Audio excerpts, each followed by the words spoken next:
Continuing where we left off, today we're going to look at how we can actually add data about our customers. So last time we had identified our customer and we pushed their identity event, which is identifying them in CDP.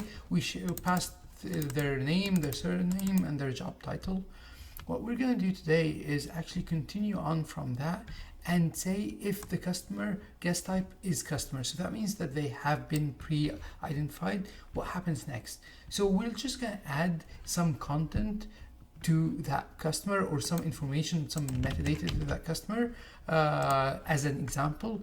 In most cases, you wouldn't actually do it here. In most cases, you'd want to do it through pushing that content maybe on a nightly basis, because it's content that's not being updated frequently. Like say, for example, the job title. It's not something you need to actually do with or push with every single login. However, for simplicity, right now I'm just showing it as an example to push their job title. However, moving forward, we're going to see how we can ingest that data as well. And you can use this scenario for things that might be more frequently updated and you want them to be live when the user logs in or when the user opens the application.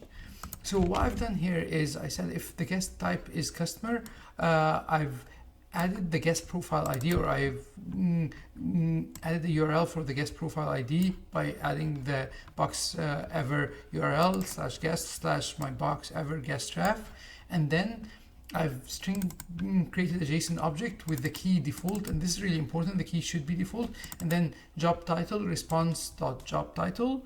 The key has to be default, and the guest profile has to be passed through ext so that it shows in your profile information or in the user's profile information. This is just so that that metadata can be shown in box ever, and you're able to then access that information as well.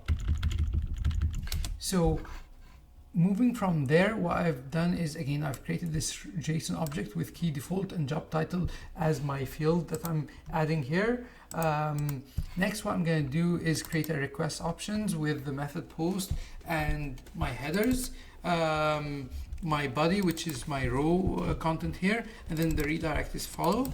And then again, I'm submitting a fetch request to the guest profile ID with that extension of the create request options, and of course taking the response and logging it just to show that logging.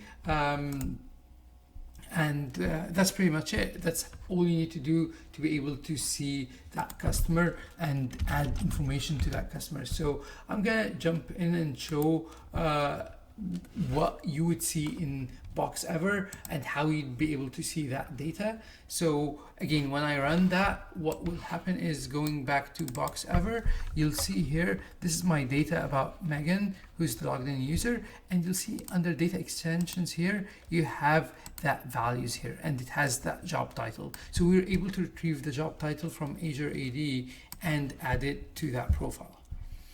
In the next video, we're going to look at how we can actually ingest that data, because again, there is a lot of data that might be coming in from Azure AD, as well as your HR system, whether it's Workday and also other systems like